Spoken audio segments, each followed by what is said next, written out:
Excelentísimo señor don Enrique Barón, expresidente del Parlamento Europeo, excelentísimo señor vicepresidente Pedro Solbes, diputados, senadores, miembros del cuerpo diplomático, señores y señoras ponentes de las mesas que acogemos hoy, amigos, señoras y señores, buenos días y bienvenidos a la Casa de América, esta casa como punto de referente entre el viejo y el nuevo mundo. Les doy la bienvenida a las jornadas España en Europa. Quiero, en el capítulo de agradecimientos, agradecer al Ministerio de Asuntos Exteriores y Cooperación, a la Secretaría de Estado de la Unión Europea y, por supuesto, a Javier Hernández de Nolston, que ha hecho posible la exposición que acogemos estos días en la Casa de América, a todos los ponentes y a todos ustedes por acompañarnos en esta jornada importante. La semana pasada, el Ministro de Asuntos Exteriores y de Cooperación inauguró la exposición a la que hacía referencia, 1986-2014, España en Europa. También acogimos las jornadas del Instituto Berggruen sobre el futuro de Europa, unas jornadas importantes. Durante 2 días tuvimos en la Casa de América al presidente del Gobierno, al primer ministro Pasos Coelho, a expresidentes como el presidente González, a exprimeros ministros como Monti, Letta, comisarios europeos, diputados europeos y una pléyade de ponentes importantes, también representantes de empresas como el señor Alierta o el señor Pablo Isla. Fueron unas jornadas importantes en las que reflexionamos sobre lo que tiene que ser Europa en este siglo XXI ya entrado y hemos continuado la actividad europea con esta jornada de hoy. Somos conscientes que la integración europea ha tenido grandes beneficios en estos más de 60 años y casi ya 60 desde la firma de los Tratados de Roma en 1957. 60 años de paz, de prosperidad y bienestar. Y esto para España ha tenido también un significado importante. Primero porque nos hemos integrado plenamente en la construcción europea a partir del año 86. Fuimos además países fundadores del euro en 1999 y, por supuesto, nuestra integración total en la comunidad internacional después de años de aislamiento debido a la dictadura.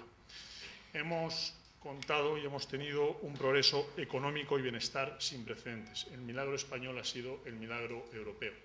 Si pensamos cómo estaba España económicamente, cómo estaban las empresas españolas hace 25 años y cómo están hoy, con grandes grupos internacionales que son líderes en sectores como las infraestructuras, el sector financiero, el sector textil, de distribución, etcétera, nos damos cuenta que gracias a nuestra integración en Europa hemos sido posibles juntos de alcanzar esos logros. Nuestra integración en la zona euro ha hecho posible que tengamos un acceso a la financiación sin precedentes, que también es una de las consecuencias de la crisis que estamos sufriendo desde el año 2008. Además, estar en Europa nos ha permitido cumplir con nuestra doble dualidad europea y americana. Como decía Ortega, América representa el mayor deber y el mayor honor de España. Hemos permitido, con nuestra pertenencia a la Unión Europea, poner en marcha una serie de acuerdos de asociación en el marco de la Unión Europea, como pueden ser los que ya se han firmado con México, con Chile, recientemente con Colombia, con Perú y también con los países centroamericanos. No nos olvidamos tampoco de Iberoamérica. Pusimos en marcha la Comunidad Iberoamericana de Naciones en 1991. Por tanto, esa dualidad europea y americana la hemos llevado en nuestros genes, perteneciendo a la Unión Europea y también construyendo con los hermanos iberoamericanos. Estas elecciones de 2014 son cruciales. Tal vez los ciudadanos tengan cierta frustración y perciban una Europa menos próspera que la que pensaban nuestros abuelos o nuestros padres. Hoy los hijos piensan que vivirán peor que sus padres. Se puede consolidar en estas elecciones europeas una Europa bipolar, aquella de las que nos sentimos europeístas y aquellos que se sienten populistas, y populistas contra todos. Son una minoría creciente, una minoría ruidosa. Y tal vez deberíamos preguntarnos cómo hemos llegado hasta aquí.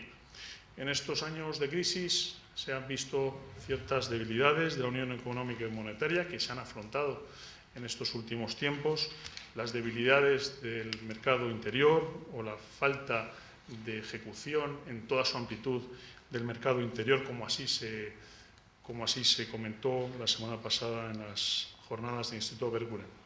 También hemos sido, en cierta manera, incongruentes con nuestros propios principios. Inventamos el Estado, inventamos el derecho y, por supuesto, el Estado de Derecho.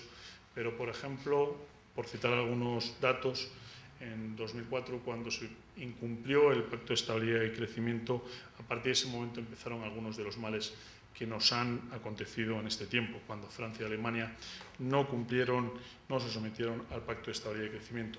O, por ejemplo, la Agenda de Lisboa, aquella magnífica idea que se lanzó en el año 2000, una idea que tenía como objetivo que la Unión Europea se consolidara como la zona más próspera del mundo basada en las tecnologías de la información y la comunicación, destinando el 3% de nuestro PIB a esas materias. No establecimos mecanismos comparativos en la Agenda de Lisboa porque no querían así los Estados miembros y pusimos en marcha la Agenda 2020, que incluía elementos de sostenibilidad, esos 3 20s, el 20% de reducción de las emisiones de gases de efecto invernadero, el 20% de las energías renovables como producción de la energía primaria o el 20% de la energía de la eficiencia energética, junto también con los principios de Lisboa, de la Agenda de Lisboa. No nos hemos adaptado al concepto que ideó Thomas Friedman, a la Tierra es plana, no nos hemos adaptado suficientemente a la globalización. Y es que hay algunos hitos históricos que me gustaría recordar, como la caída del muro de Berlín en 1989, que tuvo una serie de consecuencias para Europa importantes, como era la reconciliación de las Alemanias, la ampliación hacia el este, posteriormente la puesta en marcha de la Unión Económica y Monetaria, y también las consecuencias extraeuropeas, como el fin del mundo bipolar, el colapso de la Unión Soviética y el inicio de la globalización total, de la competitividad extrema, porque la Tierra, como había dicho Friedman, se había vuelto plana. Ya en 1977, cuando Deng Xiaoping se hace con las riendas de China y en el año siguiente, en el año 78, pone en marcha las 4 grandes modernizaciones. A la vez que comienza o que se establece el colapso de la Unión Soviética, emerge una potencia dormida como China. En estos años de crisis, de la eclosión de los populismos antitodo, también antieuropeos, hemos visto las debilidades de la Unión Económica y Monetaria y también, a mi modo de ver, hay un elemento importante, que es que en demasiadas ocasiones se ha señalado con el dedo los culpables, quiénes son los que son trabajadores, quiénes son los que trabajan menos, quiénes son los buenos y quiénes son los malos. Y eso nos ha fragmentado de alguna manera en este tiempo. Queridos amigos, Europa, como sabemos, es más que nunca la solución y la solución de todos. Sin Europa no hay futuro, no hay nada. Y tenemos que volver a la Europa de las oportunidades. Tenemos un gran potencial, universidades de primer orden, centros de investigación y desarrollo e innovación punteros en el mundo, grandísimas empresas, tenemos una seguridad que no puede, decirlo así, otros continentes del mundo, un patrimonio histórico-cultural de primer orden y, por supuesto, tenemos un gran potencial. Pero a lo mejor nos hemos adormecido y tenemos que buscar una fórmula para buscar la senda nuevamente de la prosperidad, que se base en un Estado eficiente, un Estado que regule, un Estado que controle y un Estado que haga que se cumpla la norma, una Europa basada en las tecnologías de la información y la comunicación y una Europa basada en lo que yo denominaría las 4 Es, educación, emprendimiento, empresa y empleo. Una Europa de europeístas que afronta los problemas con sentido crítico, que no le da la espalda a los retos y que mira a los ciudadanos exponiendo las soluciones efectivas para volver a ser una Europa precisamente de oportunidades. Deseo que estas jornadas contribuyan a esta reflexión y les dejo con un verdadero maestro de los asuntos europeos como el presidente Enrique Barrón. Muchas gracias.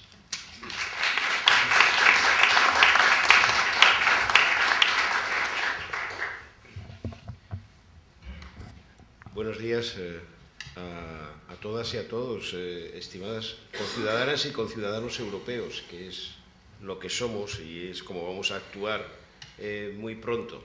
Yo, más que un maestro, soy un viejo militante de la causa europea. Y hoy me han invitado para que presente un manifiesto que hemos elaborado conjuntamente los tres expresidentes españoles del Parlamento Europeo, José María Gil Robles, Josep Borrell y yo mismo. Y es un manifiesto que elaboramos conjuntamente, no lo elaboramos apelando a nuestra autoridad. Nosotros sí hemos participado en momentos decisivos de la construcción europea, pero sí creíamos que era nuestro deber el llamar a los ciudadanos e informarles de que nos encontramos ante unas elecciones que son relevantes y son diferentes. Y eso lo hicimos además bajo la égida del Movimiento Europeo, y saludo la presencia de Eugenio Nassarre, actual presidente del Movimiento Europeo Español. José María y yo hemos sido presidentes del Movimiento Europeo Internacional y además, bueno, pues el 62 y Múnich representan todavía mucho para nosotros. Y esto lo digo porque cuando se habla ahora mismo de la situación europea y de las elecciones, lo primero que se dice es que va a haber mucha abstención y luego que va a haber mucho populismo. Bueno, eso no es un problema exclusivo de las elecciones europeas, ¿eh? Yo creo que tiene más interés el saber también qué es lo que proponemos a los ciudadanos y a las ciudadanas, porque si no, vamos al desastre absoluto, es decir, no se motiva a nadie. Y entonces nosotros decidimos el suscribir este manifiesto. No, evidentemente no es un manifiesto de partido, somos dos socialistas y un popular, pero lo que sí creemos es que es importante el señalar, en primer lugar, que esta es la primera ocasión en la que podemos decir a los europeos que pueden, con su voto, decidir de una manera ya más directa la elección del presidente de la Comisión como un gobierno europeo. Y esta es una cuestión importante. Estamos celebrando ahora mismo el 30 aniversario, yo lo hice en Roma hace 2 semanas, en Montecitorio, del Tratado de la Unión Europea, más conocido con el nombre del Tratado Spinelli, que aprobó el Parlamento Europeo en 1984, y que es un tratado que contenía ya, aparte del paso a la Unión Europea, contenía la ciudadanía y la elección a la presidencia de la Comisión.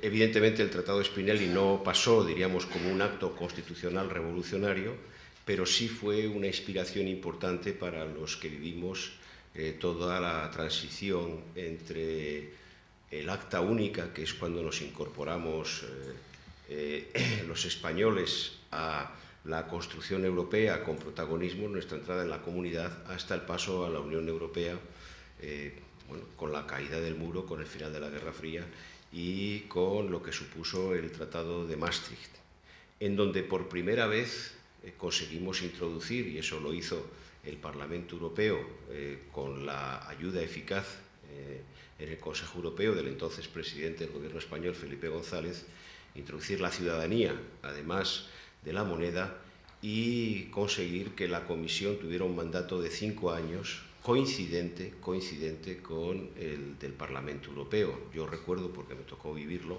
pues que había ministros que preguntaban en el cónclave previo al Tratado de Maastricht, en el Consejo de Asuntos Generales, decían: oiga, ¿por qué quieren ustedes que el mandato de la Comisión sea de 5 años?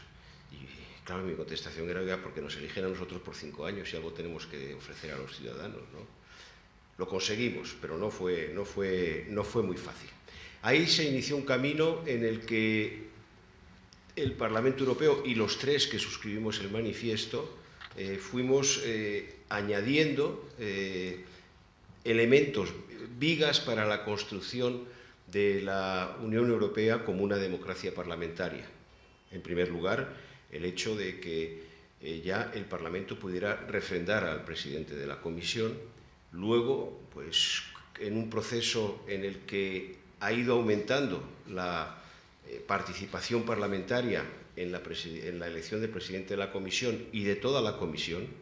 Por ejemplo, introdujimos pues, lo que llaman los británicos las Constitutional Conventions, las convenciones constitucionales que no están en los tratados, pero, por ejemplo, pues existe ya una práctica muy asentada de convocar a los candidatos y candidatas a comisario y hacer una audiencia pública para examinarles. Bueno, es una práctica, yo diría que incluso más desarrollada que la de muchos Estados miembros.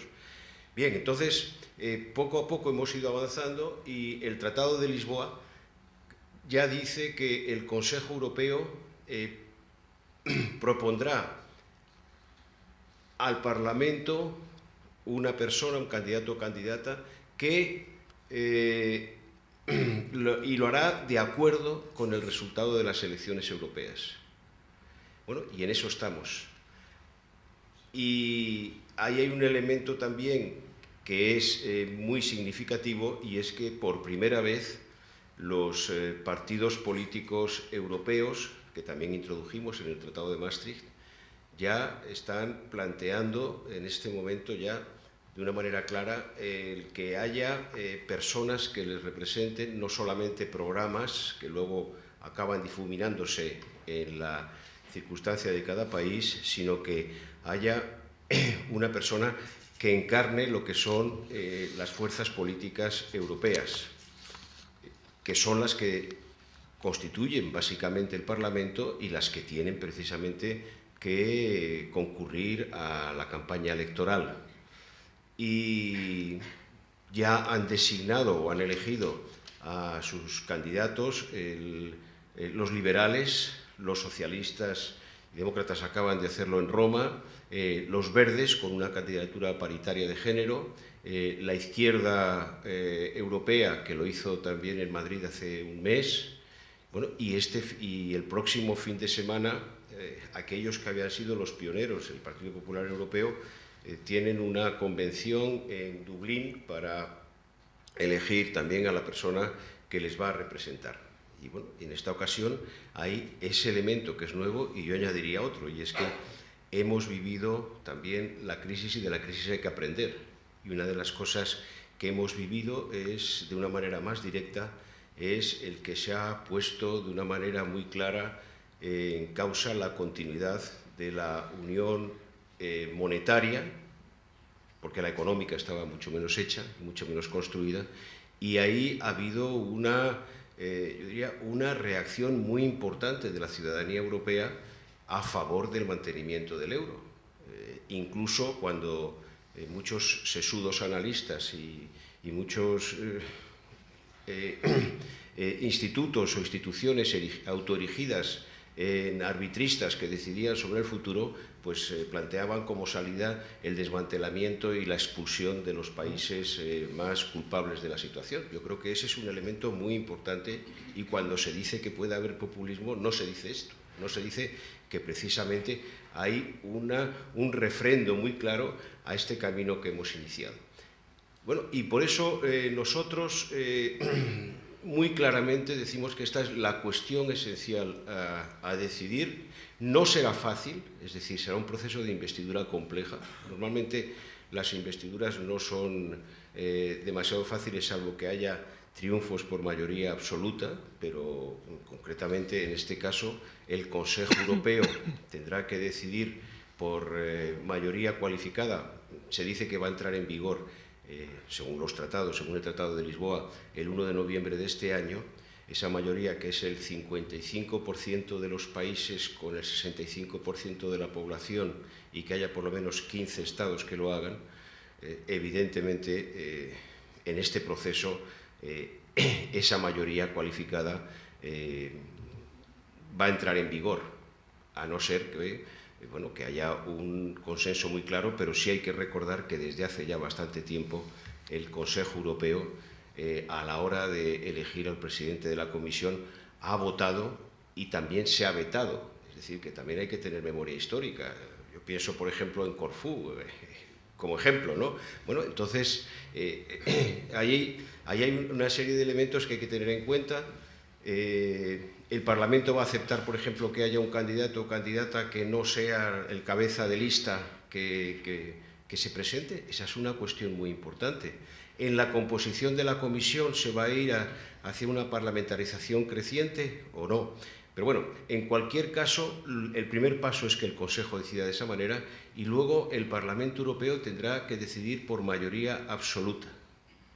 Tendrá que decidir por mayoría absoluta y lo que está claro es que el Parlamento Europeo, y lo digo a partir de una cierta experiencia, el Parlamento Europeo no funciona a partir de grupos más o menos dispersos que planteen alternativas contrarias, como pueden hacer los grupos euroescépticos o eurofóbicos, sino que funciona a partir de las afinidades ideológicas y de un artículo del reglamento que yo creo que tiene mucho sentido, además también recordarlo en España, que es que para formar un grupo político tiene que ser formado por lo menos por 25 diputados que provengan, y no sé si me equivoco en este momento porque se ha ido reformando, me parece que tienen que venir de más de 4 Estados miembros.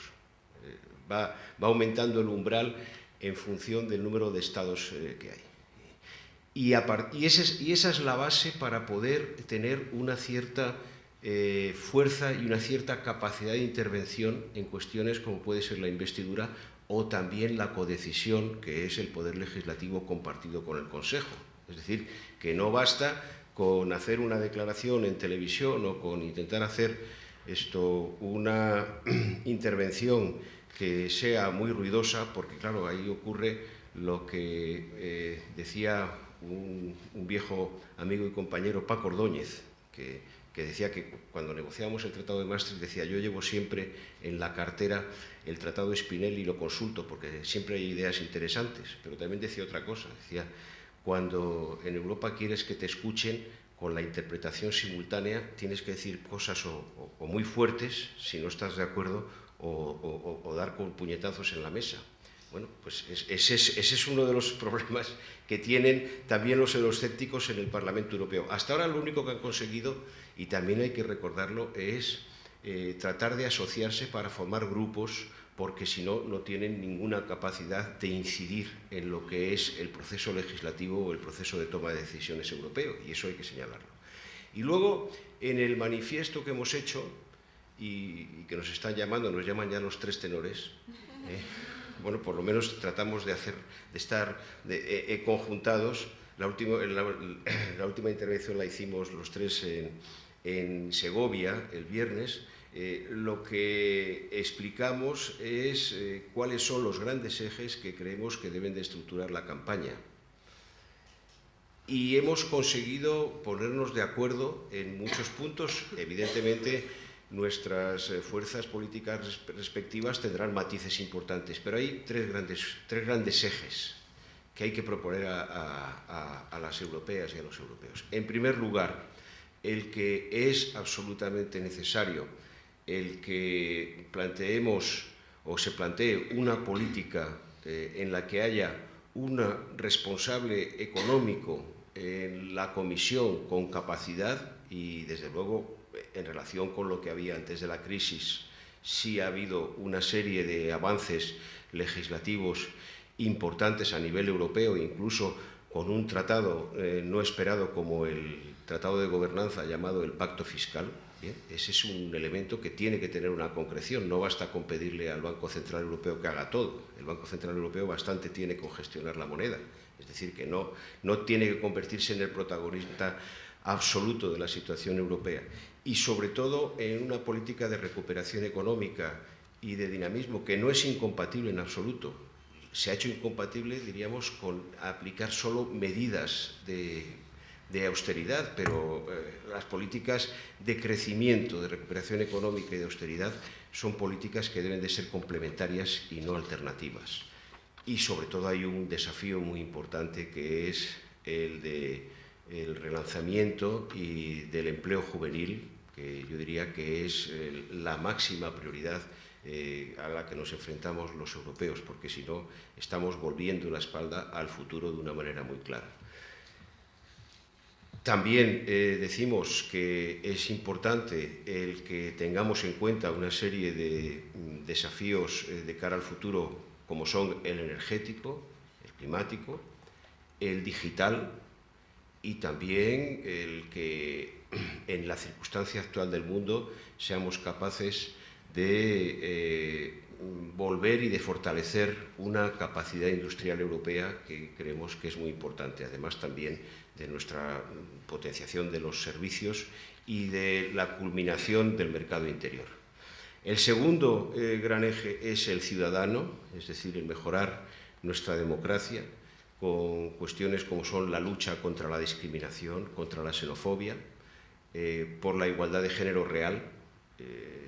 Todavía estamos viviendo situaciones tan inexplicables como el que haya diferencias salariales del 20% entre la mujer y el hombre en contra de la mujer. Es una cosa absolutamente inexplicable, pues en igualdad de trabajo. Luego creemos también que la lucha contra la desigualdad y por la defensa de nuestro modelo social tiene que tener elementos que además se van incorporando. Uno de ellos puede ser el salario mínimo europeo, es decir, que ahora mismo ya está planteado a partir de la decisión que ha tomado la Große Koalition alemana de introducir algo que es un elemento importante. Y el tercero es nuestra presencia y nuestra capacidad frente al mundo, es decir, en una época de globalización y en la que los europeos fuimos pioneros. No hay que olvidar que el primero que cruzó y pasó el Cabo de Hornos fue Magallanes, pero en una iniciativa conjunta hispano-portuguesa, vamos, de la corona.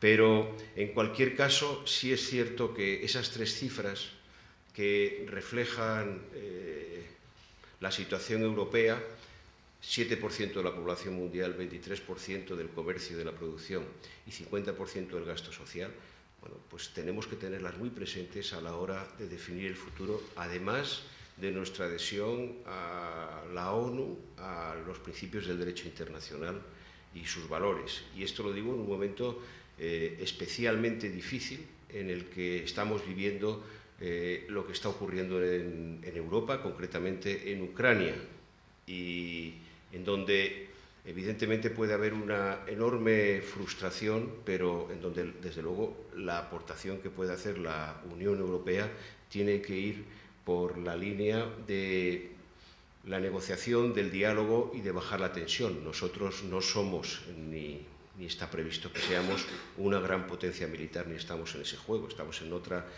situación, en otra época, pero sí es muy importante el proseguir el esfuerzo de estabilización por el que se ha hecho mucho desde la caída del muro en la zona de Europa, que es toda la zona central y este de Europa, en donde se iniciaron las dos guerras mundiales. Y esto es lo que decimos, es decir, nosotros lo que planteamos es una apelación a que haya una participación. Creemos que estamos en un momento, como he dicho al principio, relevante e importante, en esta creación continua, como decía Hallstein, de que es la construcción europea, y creemos que no estamos en una situación en la que tengamos que estar pensando en la ruina de nuestro proyecto, sino que es un momento decisivo de consolidación como democracia, como futuro compartido y también como futuro para nosotros y para toda la humanidad. Y este es el sentido del manifiesto que hemos suscrito y esperamos que, bueno, que pueda contribuir también a dinamizar una campaña que hay que recordar una cosa, y es que las campañas electorales son el momento más noble de la política, porque son el momento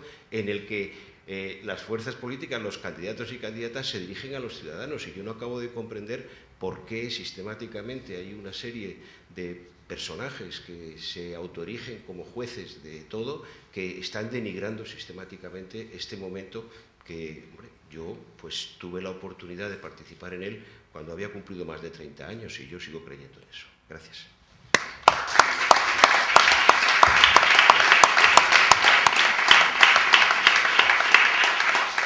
Muchas gracias, presidente. A continuación tendrá lugar la primera mesa. ¿Cuáles son las novedades de las elecciones europeas de 2014 y por qué son tan importantes? Invitamos a los ponentes a pasar a la mesa. Gracias.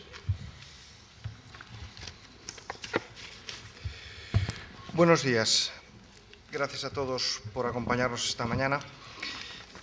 Como saben ustedes, el enunciado, el encabezamiento de esta mesa redonda es cuáles son las novedades de las elecciones europeas de 2014 y por qué son tan importantes.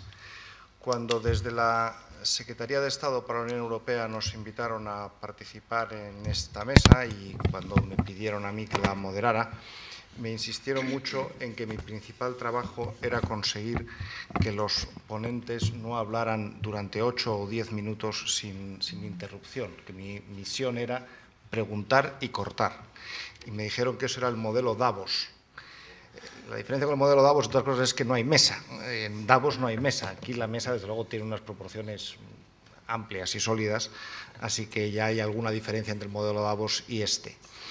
Yo sí voy a ir haciéndoles algunas preguntas. Lo único que les pido a ellos es que las respuestas sean cortas y que se sientan libres de apostillarse todos a todos. No hay ninguna necesidad de esperar a que yo pregunte sobre cualquiera de las cuestiones que voy a plantear. Y empezaría por una pregunta genérica que está en el enunciado, de la mesa redonda de hoy, y que se la dirigiría por el orden en el que estaba en la invitación al vicepresidente Solbes, que es ¿por qué son tan importantes estas elecciones? Bueno, yo creo porque es un contexto radicalmente diferente. Un contexto con una Unión Europea más amplia, con cambios institucionales muy claros que ha puesto de relieve Enrique Barón.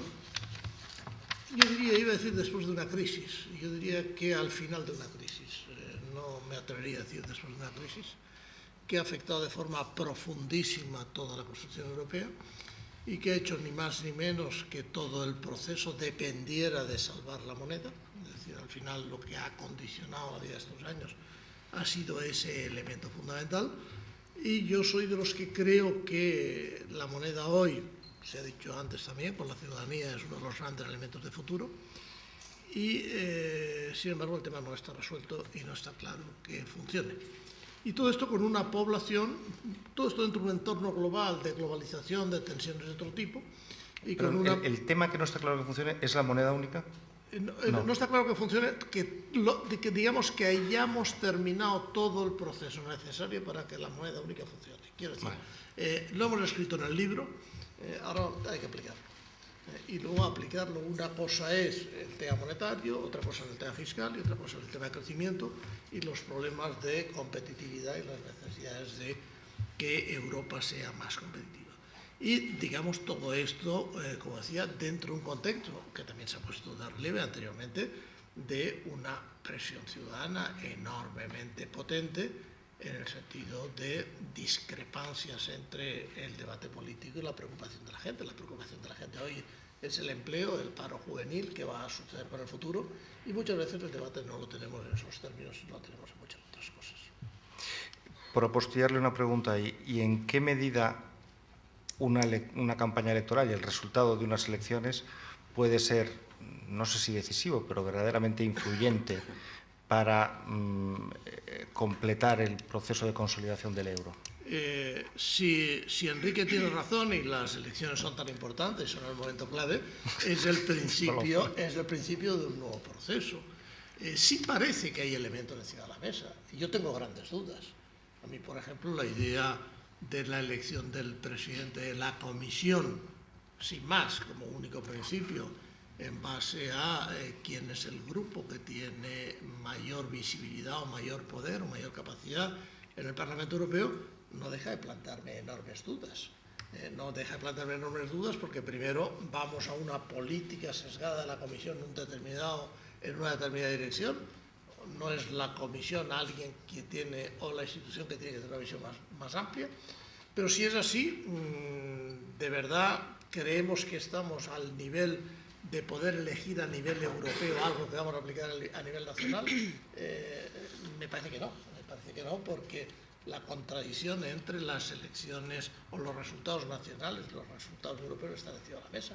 Por lo tanto, la Comisión tendrá que seguir siendo una zona de equilibrio, las tensiones de diferentes opciones políticas aparecerán en el Congreso, y todo esto nos plantea la enorme contradicción que siempre tenemos en Europa, que es que queremos ser uno al mismo tiempo que somos 28, y eso es muy complicado.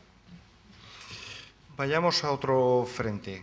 Cayetana, con frecuencia se acusa al sistema de que las elecciones europeas tratan de asuntos distantes que tienen poco que ver con el día a día y muchas veces con cosas que tampoco se ven en cómo nos afectan nuestras vidas cotidianas. En este momento, a día de hoy, 3 de marzo, uno de los grandes retos que tiene Europa encima de la mesa es un conato de guerra en Ucrania.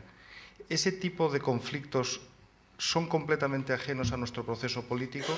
¿Es algo que no tiene por qué afectar a unas elecciones? ¿Podemos celebrar unas elecciones ignorando ese tipo de acontecimientos en un país, la mayor parte del cual hace menos de 100 años tenía por capital Viena?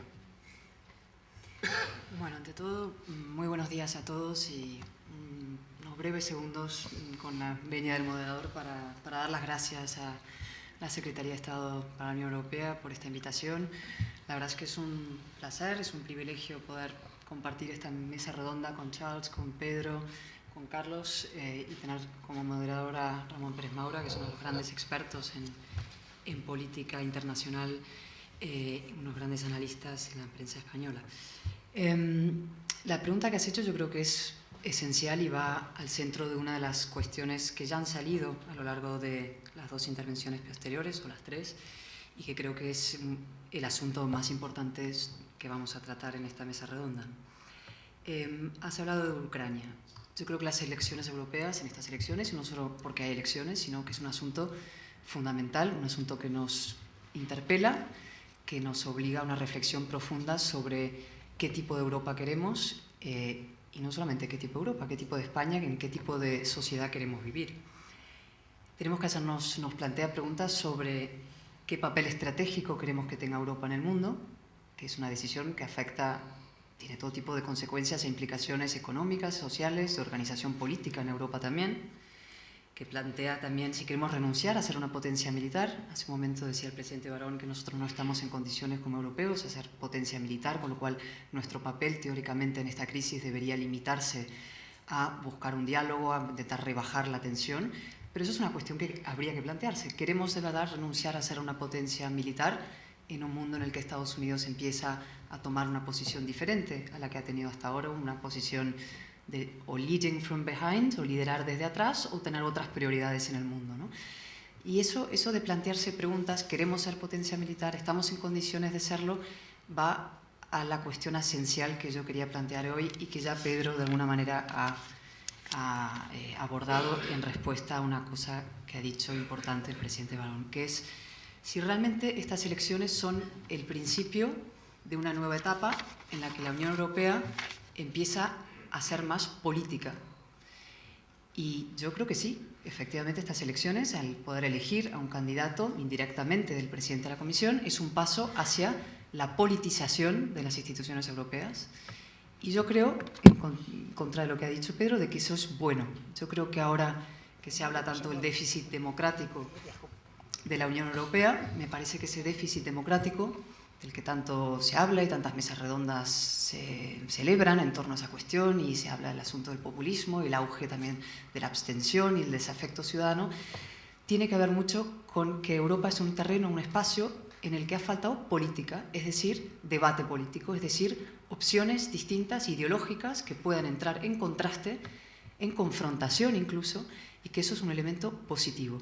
Yo creo que el hecho de que Europa se perciba como un espacio casi exento de ese conflicto, de ese debate, de contraste ideológico, es en parte también lo que ha aumentado una cierta desafección y una cierta distancia de los ciudadanos respecto a ese territorio, y que han ido buscando opciones que sí hacen política. El problema es que hacen la peor política, que es el espacio de los populismos.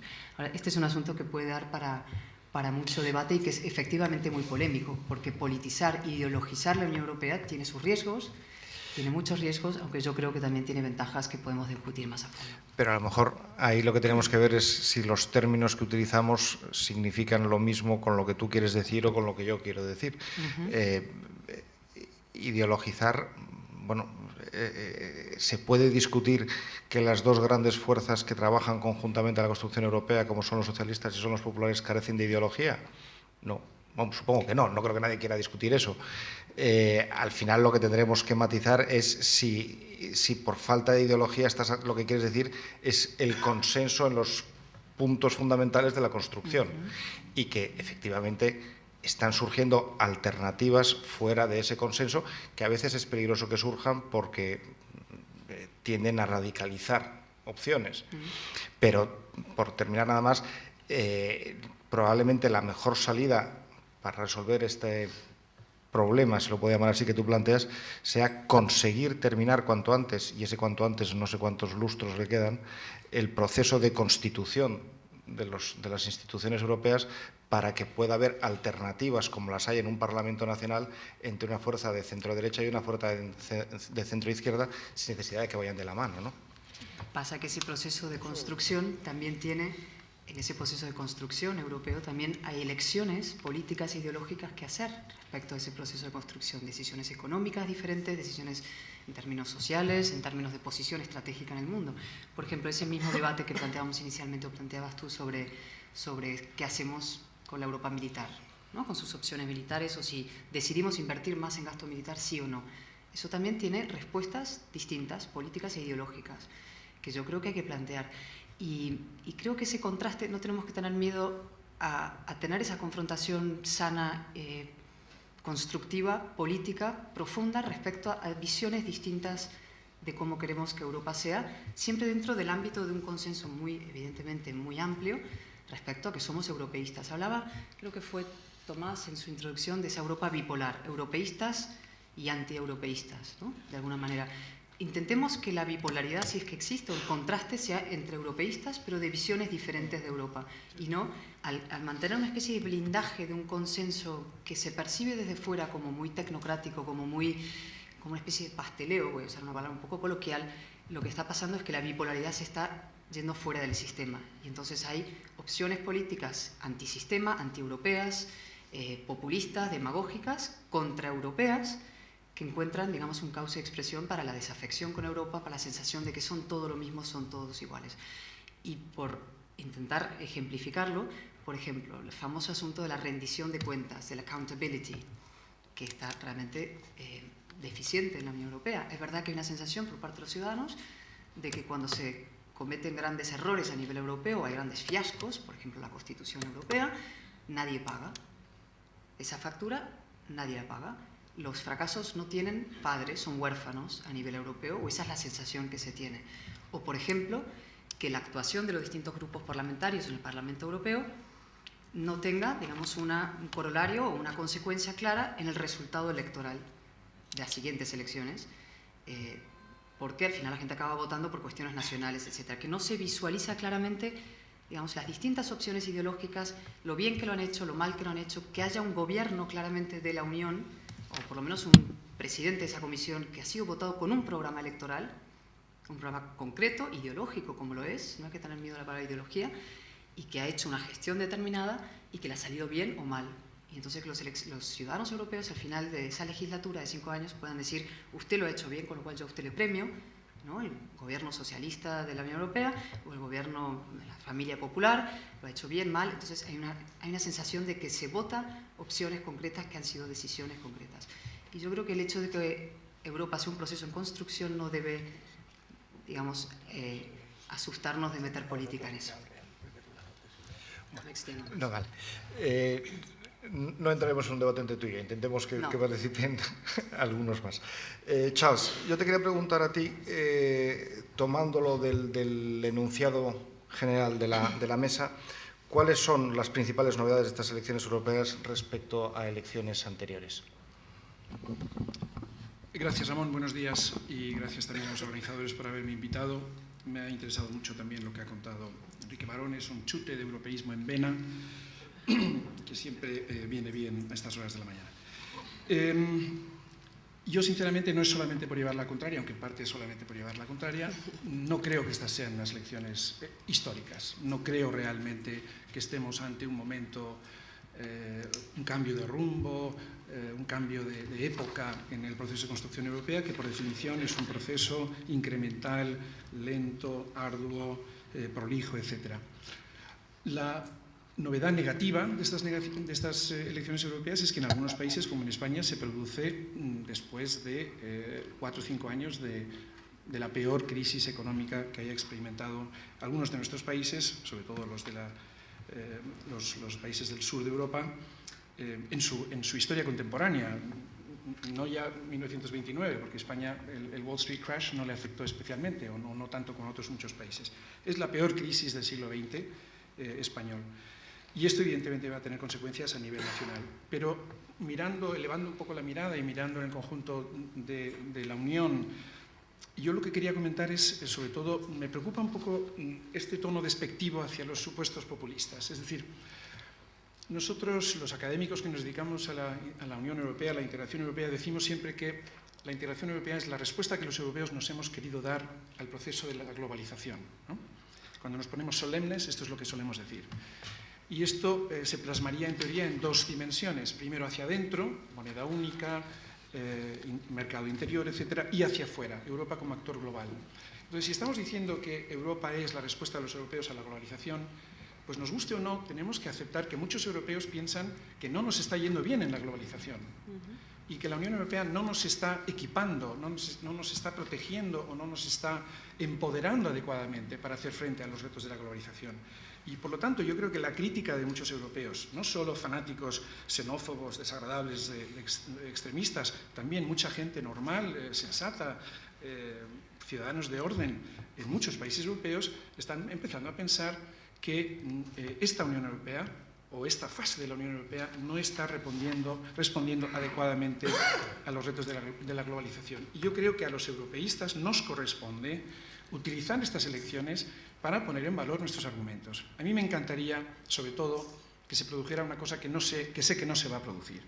Y es que, por ejemplo, en España, los líderes políticos aprovecharan para hablar sobre todo de Europa y no para tirarse los trastos a la cabeza, no para nacionalizar el debate, que es estéril, lo conocemos sobradamente y, sinceramente, contribuye a muy poco. Pero eso es un defecto que se produce, quizá el término no es más adecuado. Eso es una realidad que se da en casi cualquier elección. Te encuentras elecciones municipales y autonómicas en las que el debate es un debate de política nacional, cuando no, yo recuerdo las elecciones municipales y autonómicas del 2004 que estaban dedicadas íntegramente a la guerra de Irak. O sea, que no era exactamente lo más importante para saber cómo se recojan las basuras en Madrid. Estas cosas ocurren constantemente. Cualquier proceso electoral se ve intoxicado pues, por todo el gran escenario político. Eso es cierto, pero se acentúa y se agrava en las europeas. ¿Por qué? Porque el ciudadano no tiene una percepción clara de para qué está votando. El ciudadano no conoce a sus eurodiputados y el ciudadano no sabe qué hacen sus eurodiputados cuando van a Bruselas o Estrasburgo. Por cierto, me sorprende mucho, Cayetana ha mencionado accountability, me sorprende mucho que los eurodiputados españoles y de otras nacionalidades no hagan un mayor esfuerzo por explicarnos, ahora, este es el momento para hacerlo, qué diablos han hecho durante los últimos 5 años. Yo no lo sé, y yo estudio este tema, lo sigo de cerca. Yo no sé en qué iniciativas han participado los eurodiputados españoles. No lo sé. Y ellos no se molestan siquiera en explicarlos. Entonces, es cierto, las municipales, las autonómicas, se contaminan sin duda del discurso y de la crisis o de la situación general que se está viviendo a nivel nacional. Pero yo creo que aquí, como digo, es peor todavía, porque no sabemos realmente para qué sirve el Parlamento Europeo. Los ciudadanos no entienden la importancia, por ejemplo, de la codecisión. Enrique Barón hablaba de la codecisión, no se va por mí, creo, no. La codecisión es absolutamente fundamental en el día a día de la integración europea y, sin embargo, los ciudadanos no tienen una percepción clara de lo que es. Es un poco como el chiste de Monty Python, ustedes recordarán en Life of Brian, ¿no? ¿Qué han hecho los romanos por nosotros? Dicen los terroristas palestinos. Y se ponen muy serios a pensar, bueno, las carreteras, bueno, aparte de las carreteras, el agua, bueno, aparte del agua, el latín, bueno, y aparte del latín, es decir, el Parlamento Europeo y la integración europea nos aportan constantemente cosas muy importantes, pero lamentablemente no sabemos explicarlas. Gracias, Charles. Carlos, con la excepción de, si no me equivoco, con la única excepción de Jacques Delors, la Comisión Europea ha mantenido la tradición de que su presidente haya sido antes jefe de gobierno. El Partido Socialista Europeo presenta esta vez un candidato que no ha sido jefe, no es que no haya sido jefe de gobierno, no ha tenido cargo gubernamental ninguno, ha pasado de la política municipal a la política europea directamente y preside una de las grandes instituciones europeas, como es el Parlamento Europeo. ¿En qué beneficia a la construcción europea que el candidato de uno de los grandes partidos no haya sido antes jefe de gobierno? Gracias, Ramón. Buenos días y felicitaciones a la Secretaría de Estado por haber organizado estas jornadas en su esfuerzo para que estas elecciones efectivamente sean percibidas como algo importante. Bueno, el señor Schulz ha sido librero, que seguramente es algo esencial en la vida, porque en los libros se infiere el conocimiento y el conocimiento a su vez es hijo de la experiencia. En la Unión Europea tenemos muchas normas que no están escritas. Parecía que una de esas era que para ser presidente de la Comisión hubiera que haber sido antes primer ministro. Me parece francamente irrelevante. Lo que me parece más relevante, Ramón, es contestar a tu primera pregunta, siendo la que acabas de hacer ahora, sin embargo, importante. ¿Por qué son diferentes? ¿Por qué son más importantes estas elecciones europeas? Seguramente porque tenemos por primera vez ante nosotros la opción de votar. Si queremos seguir construyendo la Unión para que se convierta finalmente en una unión política, incluso de carácter federal, o queremos quedarnos como estamos, respondiendo a lo que nos viene encima, con los mimbres que tenemos, a veces de forma descoordinada e incluso incoherente. Y la crisis ha sido el acontecimiento que precipita la pregunta. Si queremos seguir respondiendo a las cosas como hemos hecho con la crisis, es decir, a uña de caballo y montados en una bicicleta que a veces se tambaleaba, o queremos responder a las cosas que nos vengan en el futuro, y vendrán, de una forma mucho más organizada. Y resulta que tenemos ahora los elementos institucionales para seguir avanzando y para conseguir ese objetivo de la unión política. Enrique se refería a algunos de ellos que son muy importantes. Yo he sido 3 veces parlamentario europeo y las 3 he elegido a un presidente de la Comisión. Atención, no es la primera vez que el Parlamento Europeo elige un presidente de la Comisión. En realidad no se ha cambiado el procedimiento, pero sí se ha introducido una frase que modifica todo y bastante. Teniendo en cuenta los resultados de las elecciones al Parlamento Europeo. Esa es la frase. El Consejo Europeo tendrá que proponer un candidato teniendo en cuenta los resultados de las elecciones al Parlamento Europeo. ¿Quiere eso decir que puede proponer a cualquiera? Claro. ¿Puede proponer a alguien que incluso no se haya presentado a las elecciones europeas? También. No hace falta ser presidente, miembro del Parlamento Europeo para ser miembro de la Comisión, presidente de la misma. Pero es obviamente claro que se tendrá en cuenta lo que los ciudadanos hayan votado. Y no solo en un sentido ideológico, es más, sobre todo no en un sentido ideológico. Y eso es lo bueno que hay que tener. Porque se tendrá en cuenta, sobre todo, que ese presidente esté comprometido con seguir adelante o no. Porque afortunadamente, en mi opinión, la Unión Europea es fruto de una gran coalición, una grossa coalición, que siempre ha funcionado y seguramente va a seguir funcionando. Por cierto, claro que los populistas, los racistas, los xenófobos, los que son contrarios a la democracia, en unos casos se van a presentar a estas elecciones y quizás obtengan más escaños. Lo que yo no tengo tan claro es que estemos ante una marea de parlamentarios de ese origen, que como ha dicho Enrique, y esto es importante, muy importante tenerlo en cuenta, pueden gritar mucho antes de las elecciones y durante la campaña, pero luego no serán suficientemente coherentes como para presentar una alternativa unificada, una única alternativa. Y ahí es donde juega un gran papel, sin duda alguna, el que puedan jugar los dos grandes grupos parlamentarios, el Partido Popular y el Partido Socialista, que, repito, volverán a estar en coalición en la dirección de la Unión Europea. Y añado una cosa más, claro, no deben tirarse los trastos a la cabeza los dirigentes políticos nacionales en esta campaña. Lo que deben hacer es explicar lo que van a hacer ellos cuando estén en el Consejo, porque vamos a elegir eurodiputados que formarán una parte del legislativo de la Unión, el Parlamento Europeo. Pero hay otra parte del legislativo que es el Consejo, y ese Consejo lo forman los gobiernos de los Estados miembros. Y hoy hay un gobierno del Partido Popular, mañana puede haber un gobierno del Partido Socialista, y también tendrán que explicar lo que ellos quieren hacer cuando estén, si están, en ese brazo legislativo que es el Consejo. Y así la gente entenderá muchas cosas. Si vamos con lo de siempre a la ciudadanía, no nos harán caso. Y el reto no es que gane uno u otro por una papeleta, que yo ya eso lo he oído. Y no me gusta ni un pelo, porque pueden perder los dos. Lo mismo que en el reciente debate sobre el Estado de la Nación, que no ganó ni uno ni otro, ganó el ninguno. Si me permites, Ramón, sí, por aclarar. Carlos, tú nos estás diciendo que lo radicalmente novedoso de estas elecciones es que vamos a poder elegir al presidente de la próxima comisión. ¿Qué estás diciendo? Lo que he dicho es que en estas elecciones tenemos la oportunidad de pronunciarnos sobre si queremos seguir caminando hacia culminar una unión política, incluso de carácter federal, cosa a la que nos hemos visto obligados a hacer en la respuesta de la crisis, incluso fuera de los tratados, o queremos quedarnos como estamos. Yo creo que eso es lo que hay que decir a la ciudadanía que tiene por delante. Es una gran oportunidad.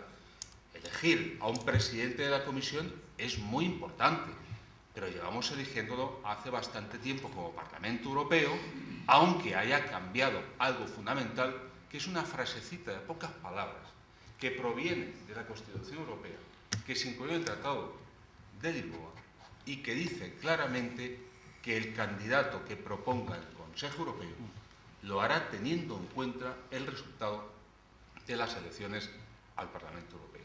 Pero, vamos, yo he votado al señor Prodi, yo he votado al señor Barroso. Por cierto, el señor Barroso ha sido presidente de la Comisión con dos mayorías claras, relativas siempre, minoría mayoritaria, del Partido Popular Europeo, porque aquí mayoría absoluta de un gran partido en el Parlamento Europeo yo no he conocido nunca. Si no me engaña la memoria, no se ha dado nunca. Ni es probable que se produzca, ¿no? Yo voy un poco más. Si yo creo que la gran importancia es, he dicho que era por razones de contexto político, de contexto económico y de contexto institucional. Yo creo que sí, el contexto institucional nos da pie a este debate, pero lo verdaderamente importante es lo que está sucediendo a nivel mundial y el cambio de percepción que todos tenemos, sobre todo que se tiene desde el exterior, de lo que es la Unión Europea.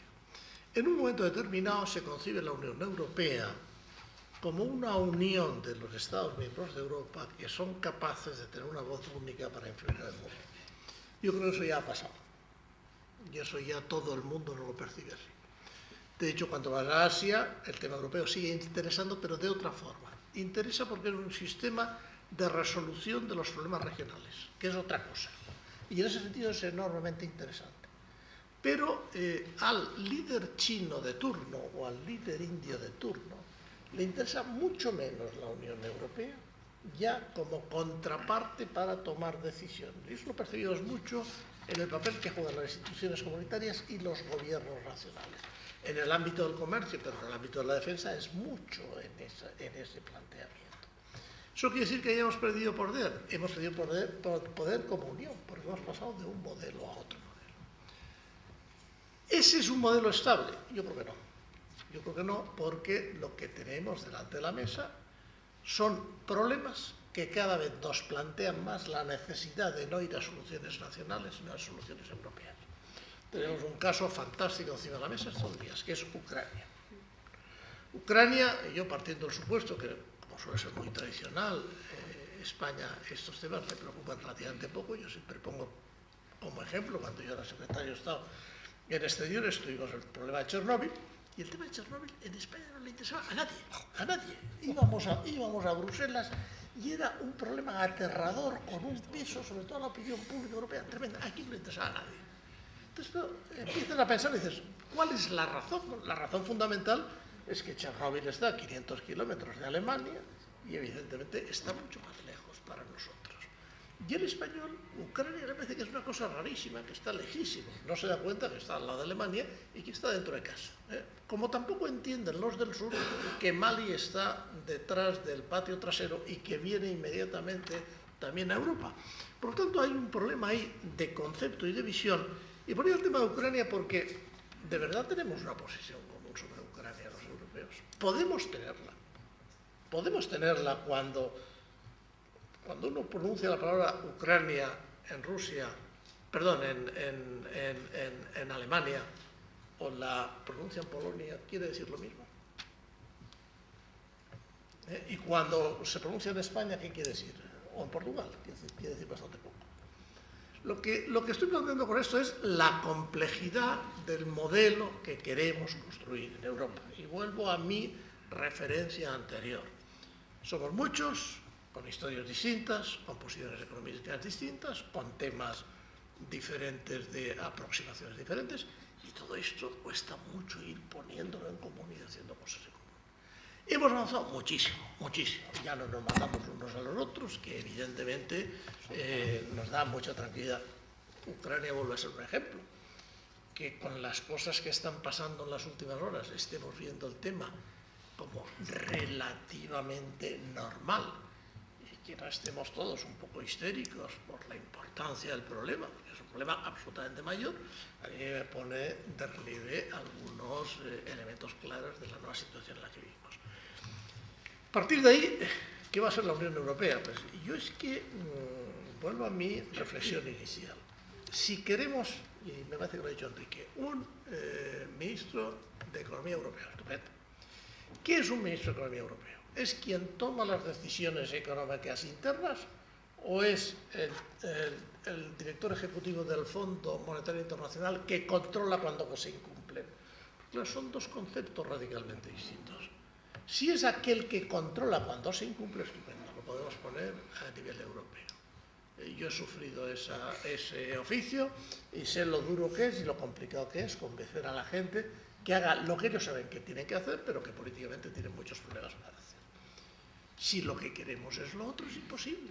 Es imposible porque estamos hablando de países con opciones políticas diferentes y donde podremos ir a avances de una cierta armonización y podremos decir, mire usted, la base del impuesto de sociedades debe ser de esta forma, la protección social debe hacerse respetando unos mínimos.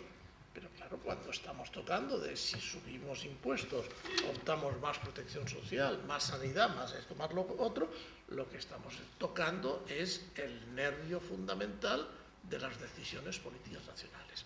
Y pensar que en el momento actual estamos en condiciones de poder hacer eso a nivel europeo, a mí me parece optimista. Y no estoy tocando política exterior, no estoy tocando otros temas que tienen la misma naturaleza. Gracias, Pedro. Yo volvería ahora con Cayetana a algo que había planteado antes a Carlos, que es los candidatos en estas elecciones. Cayetana, la influencia de Rajoy en el Partido Popular Europeo ya es tan grande que el Partido Popular Europeo adopta sus procedimientos y a 4 días de la fecha límite todavía no ha fijado candidato. Qué malicia la tuya. Una pregunta objetiva, vamos. Una pregunta objetiva. Bueno, saliendo por una tangente. Vamos a ver, por hablar de... Ahí hay dos preguntas, ¿no? El papel de España o la influencia que tiene España en la Unión Europea hoy y la cuestión de los candidatos a las elecciones. Efectivamente, como ha recordado Enrique Barón, el último en elegir su candidato va a ser el Partido Popular Europeo, lo hará esta misma semana, el día 5, 6, 7, bueno, 7 al final, el último día del cónclave de Dublín. Y lo importante es que ese sea el mejor candidato posible, que tenga el mejor programa posible, que sea un programa que sea contrastable con los demás programas, volviendo a mi idea inicial de que se puedan visualizar, digamos, ideas distintas dentro del común esfuerzo por tener una Europa fuerte y una Europa próspera y una Europa económicamente sólida. Y bueno, esa decisión francamente no creo que no me corresponde a mí ni siquiera empezar a valorar los distintos nombres u opciones.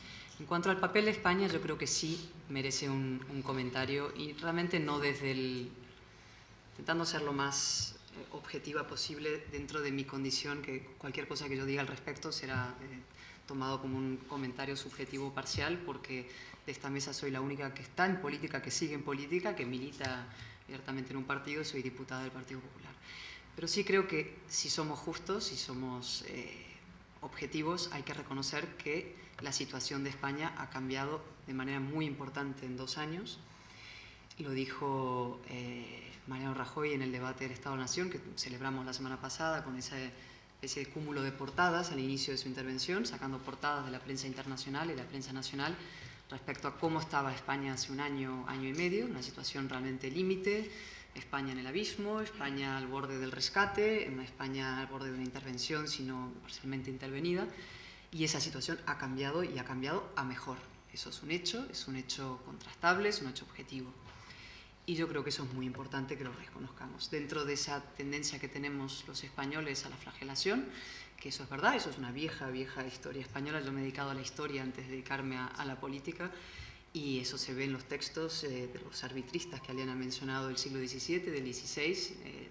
La capacidad de autocrítica española es ilimitada. No sé por quién podría haberse superado, eso Charles quizás me lo pueda apuntar, pero la nuestra realmente es bastante notable. Y yo creo que merece la pena en estos momentos dar un mensaje positivo respecto a dónde está España hoy, respecto a hace 2 años. Esa situación es mejor, eso ha cambiado. Hemos evitado un rescate, hemos empezado a introducir una agenda de reformas muy importante, y de ahí yo creo lo que tú apuntabas respecto a la influencia de Mariano Rajoy, o en este caso, digamos, de España, de todos los españoles, y de la posición de España en el conjunto de la Unión Europea, o concretamente en el Partido Popular, ¿no?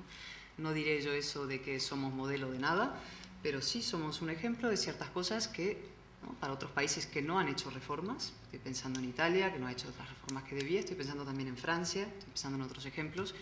El caso español yo creo que merece ser analizado en términos positivos, y eso puede explicar que cuando nos pasemos ahora por Europa y vayamos a los foros, ya sea dentro de las propias familias políticas, ya sea a nivel institucional, se nos escuche con mucho más atención que hace unos años. Eso es una respuesta tangencial y a la vez sustancial. O sea, que va válido lo uno por lo otro. Pedro, ¿qué le dirías a los españoles que ven que su país recibe cada vez menos ayudas, menos fondos, y que temen que, como es lógico, un día nos vamos a convertir en un país que sea contribuyente neto, como está destinado a ocurrir? Porque muchas de esas personas preocupadas por esa tendencia natural, y que si no fuera así, mal íbamos, están muy predispuestas a los cantos de sirena de los euroescépticos y de los movimientos radicales antieuropeístas. ¿Tenemos un problema a corto plazo ahí? No, yo creo que como en esto se tergiversan siempre las cosas. Recibimos dinero porque somos más pobres, igualamos el nivel de riqueza de los demás, incluso somos más ricos de la media. Y entonces, ¿por qué a partir de ese momento debemos seguir recibiendo nosotros dinero y no deben seguirlo recibiendo otros que sean más pobres? Pero esto es lo que hay que explicar a los ciudadanos, que hemos recibido mucho dinero, que hemos sido más ricos, que hemos superado el nivel de media y que ahora debemos ser contribuyentes para que otros vayan un poco mejor. Es así de simple y así de elemental. Y así lo que me plantean es si con el dinero que hemos recibido hemos hecho lo mejor del mundo, no lo mejor. Ahí entraríamos en otro debate un poquito más complejo y más difícil. Todo esto dicho, además, yo creo que pensar que no seguimos recibiendo dinero es falso. Seguimos recibiendo muchísimo. Seguimos recibiendo toda la política agrícola común, seguimos recibiendo toda la política tecnológica, seguimos recibiendo muchas cosas más que hay ahí, seguimos recibiendo menos en fondos estructurales, pero todavía tenemos Andalucía, Extremadura y Canarias que están recibiendo fondos, o sea que no es un tema menor. Por lo tanto, yo creo que este no es el problema nuestro es que estamos compitiendo en un mundo globalizado, que lógicamente partimos de una base económica, yo diría, mucho menos moderna y mucho menos competitiva que la del resto de los europeos, que conforme vamos pareciéndonos más a los demás, los modelos históricos de desarrollo de la agricultura, la construcción, los servicios baratos ya no nos sirven, y en consecuencia tenemos que ir a niveles de desarrollo más sofisticados y más complejos. Eso en un mundo globalizado en el que no estamos nosotros solos, están todos los demás. Y por lo tanto nuestro elemento de comparación ya no está en que seamos algo mejores que éramos en el pasado, cosa que lo somos, sino que seamos mejores en términos comparativos de lo que éramos en el mundo, porque los otros también están trabajando y están mejorando su posición. Es decir, la globalización lo que ha significado es que Antes discutíamos los europeos con los europeos y con el mundo, digamos, de nuestro alrededor, y nos olvidábamos que existía Asia y África. Curioso olvido cuando Asia es aproximadamente el 50%, más del 50% de la población mundial. Y tomamos una decisión que dice, oiga ustedes, que vamos a abrir el comercio a estos países. Ah, estupendo. ¿Vamos a ser todos más ricos? Dice, sí, vamos a ser todos más ricos. Pero claro, el producto que usted hacía antes únicamente en base a salarios, en la medida en que ese producto más su transporte no le cubra el coste adicional que usted tiene, pues se lo va a hacer el chino de turno, se lo va a hacer el indio de turno. ¿Y eso qué quiere decir? Que como usted tiene una mejor educación y una mejor tecnología de partida, usted tiene que dar el salto para hacer algo un poquito más complejo y más sofisticado. Si usted no es capaz de hacerlo, y en el mundo complejo y difícil en el que vivimos, donde hay una aceleración del cambio tecnológico, nosotros vamos más lentos que los demás, ahí es donde estamos o donde podemos perder. De ahí que elementos como la educación, en mi opinión, sean absolutamente claves, y los elementos como la capacidad empresarial sean claves, y como el elemento de internacionalización sea clave. Ahí es donde tenemos nosotros nuestro futuro y nuestro problema. Nuestra gran salida de la crisis tiene que ver cuando el porcentaje de gente que teníamos dedicada a construcción, en términos amplios, vivienda, infraestructuras, el excedente comparado con Europa se reduce, y eso lo estamos trabajando en otras cosas. ¿En otras cosas en qué? Y eso es lo que nos va a definir el futuro.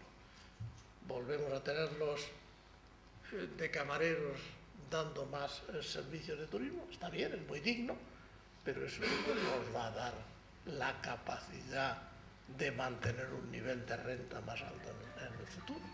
Eso nos lo va a dar la educación, la acumulación de capital, la acumulación de capacidad empresarial, la internacionalización, nos lo dan esas cosas.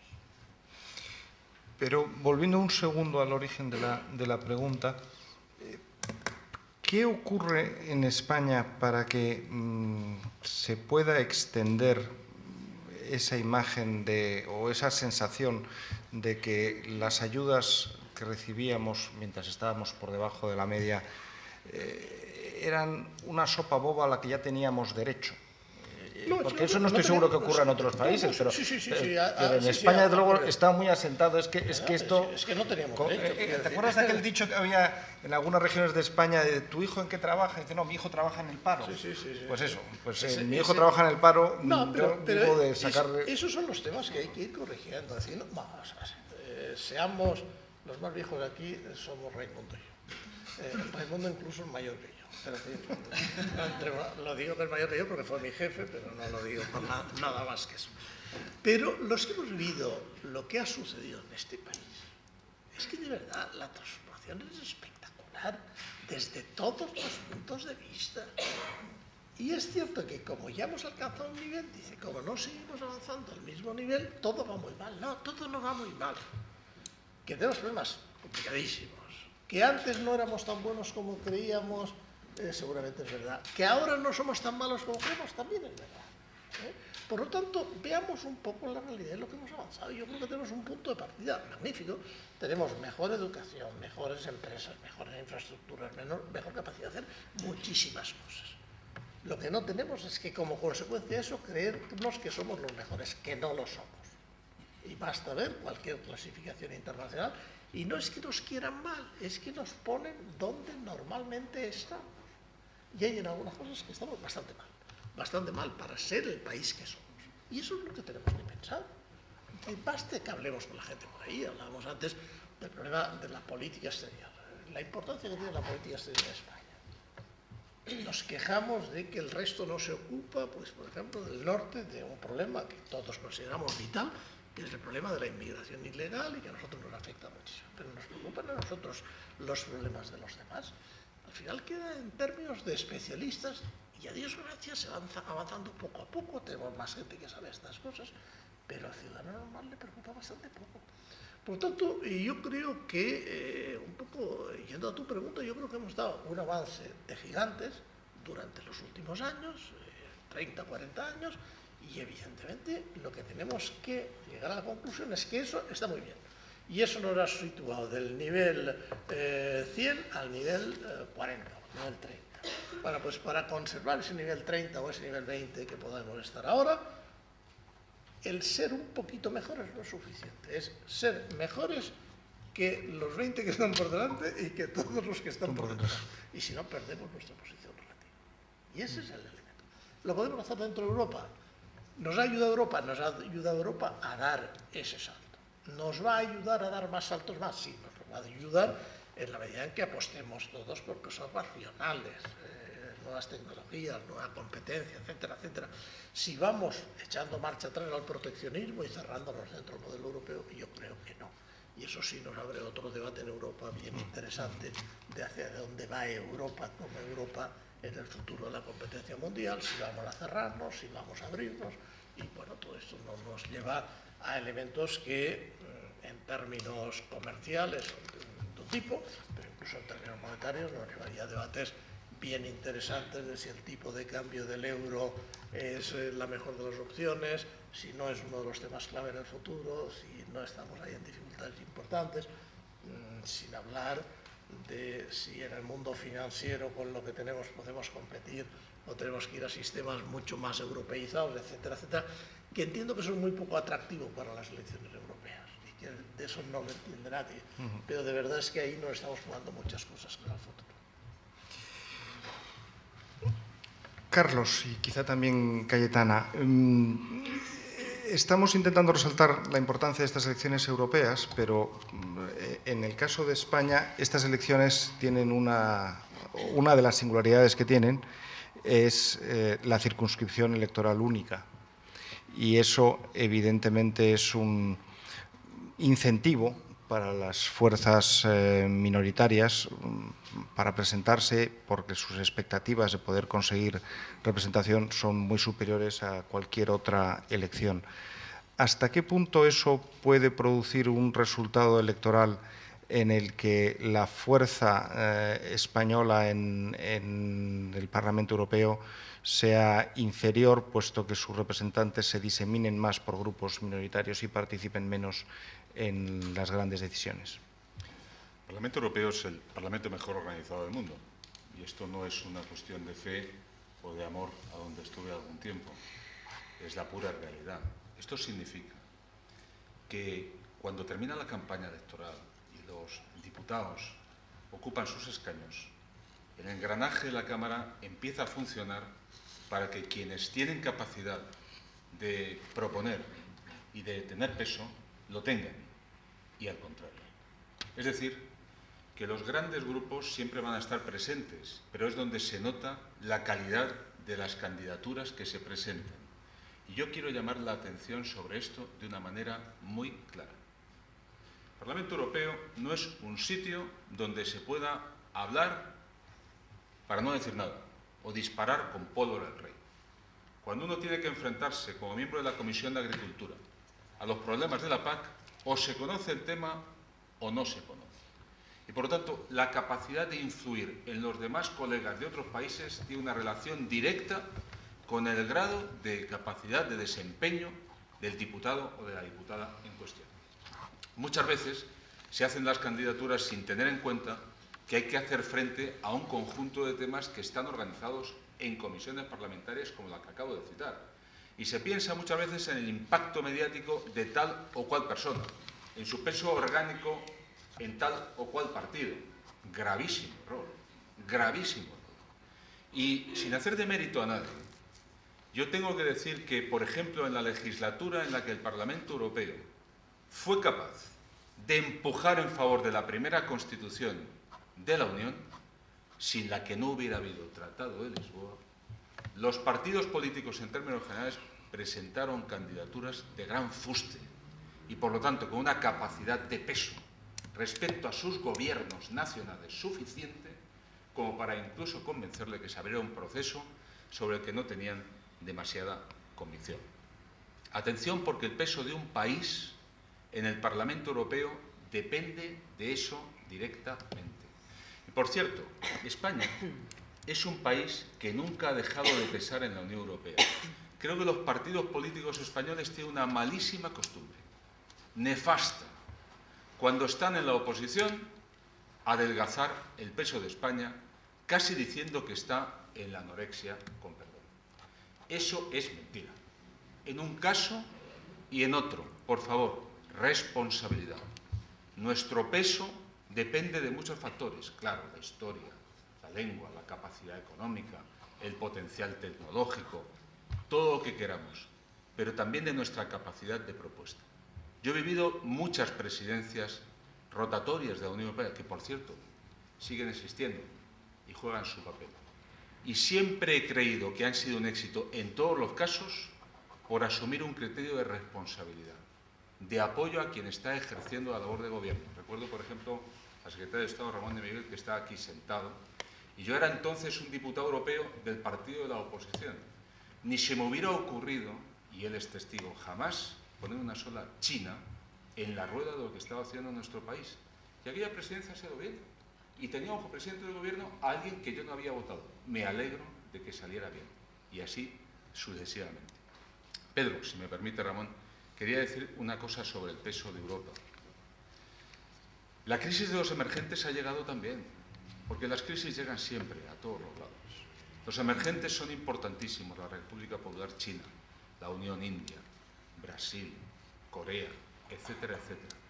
Pero creo que sin Europa o contra Europa no hay nadie sensato en el mundo de la globalización que piense que se puede hacer algo. El problema es que a veces no lo pensamos nosotros. No somos capaces de darnos cuenta de nuestro peso. Y la crisis de Ucrania quizás es un ejemplo bastante claro. Bastante claro. Llegados a este punto, tras los acontecimientos de ayer, ¿está la Unión Europea en condiciones de creerse capaz de evitar que se vaya un paso más allá de lo que se ha dado y de encontrarnos de nuevo desde la desintegración de la antigua Yugoslavia con una guerra, señoras y señores, con una guerra en nuestro territorio europeo? Sí, porque Rusia también es Europa, Ucrania es Europa y, por supuesto, Crimea es Europa. ¿Quieres apostar? No, hombre, muy brevemente. Primero me he acordado, porque tanto Pedro como Carlos han hablado de China, y por compartir una anécdota que me hizo cierta gracia hace algún tiempo poco. Vino una delegación del Partido Comunista Chino, estaba en España visitando, supongo que los distintos think tanks y los distintos partidos. Eran 6 o 7 y vinieron a vernos a FAES. Y una conversación cordial con un grupo de la fundación y con ellos. Y en un momento dado, una de las portavoces de la delegación comunista me preguntó: y señor Álvarez, ¿me puede explicar cómo es posible que la Unión Europea tenga semejante déficit democrático? Chino. Bueno, todo esto para decir que todo es relativo. Que todo es relativo. La mejor defensa es un ataque. Muy bueno. No recuerdo que le contesté. No es fácil. No es fácil. A ver, y nada, solo 2 comentarios. Es verdad que las elecciones europeas se han convertido en la ocasión magnífica para castigar a los 2 partidos grandes y sobre todo el partido del gobierno, ¿no? Eso ya se ha convertido en un clásico, y un clásico que tiene algo de verdad, sobre todo en estos momentos. Lo que arrojan las encuestas son niveles altos de abstención y niveles altos de castigo, ¿no?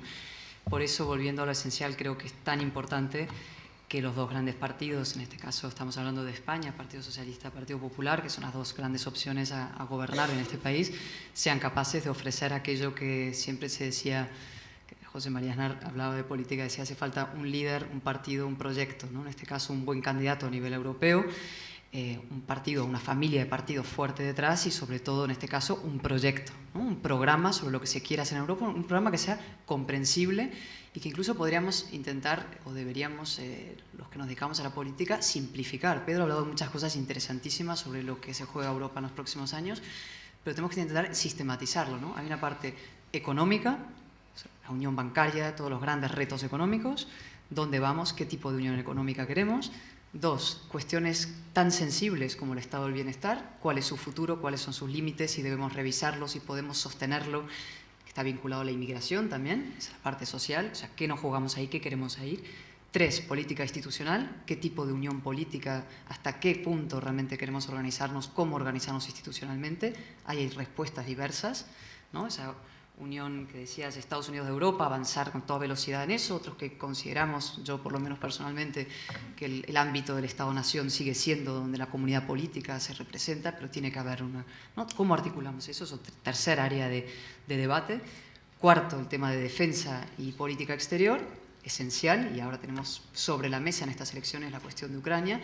Y 5, y siempre se nos olvida, yo creo que es absolutamente capital, es la cuestión atlántica, la cuestión estratégica, nuestra relación de Europa fundamental con Estados Unidos y con la tercera pata que es América Latina. Estando en la Casa de América me parece especialmente oportuno recordarlo, ¿no? La gran fuerza de España y también la de Europa es poder articular a partir del TTIP, del Acuerdo de Libre Comercio que se está forjando entre Estados Unidos y Europa y que abre la puerta a infinitas posibilidades y oportunidades comerciales y de creación de empleo.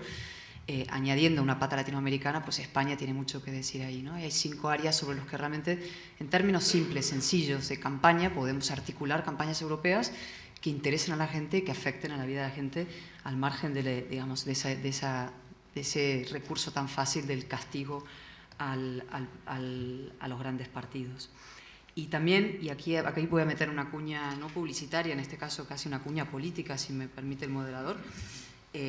Para nosotros estas elecciones son fundamentales en 2 sentidos, y aquí voy a ser muy para España concretamente, ¿no? Primero, poder consolidar, digamos, un rumbo de reformas y de recuperación que vaya vinculado al empleo, tener que demostrar a la gente, a los ciudadanos españoles, que más Europa o el tipo de Europa que nosotros proponemos es la que va a crear empleo. O sea, el gran problema de España en estos momentos es el empleo y tenemos que ser capaces de, en la mentalidad del ciudadano y del votante, que entienda que fortalecer Europa, mejorar lo que tenemos como Europa, mejorar Europa y fortalecerla, va a tener como consecuencia un aumento del empleo. Yo creo que ese es uno de los grandes retos.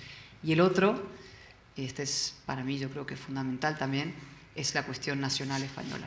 La cuestión de Cataluña, por hablar abiertamente, también del País Vasco, pero especialmente de Cataluña, y del enorme desafío que supone el separatismo, no solamente en España, sino a nivel europeo, vinculado a estos populismos, a esta demagogia, a los nacionalismos.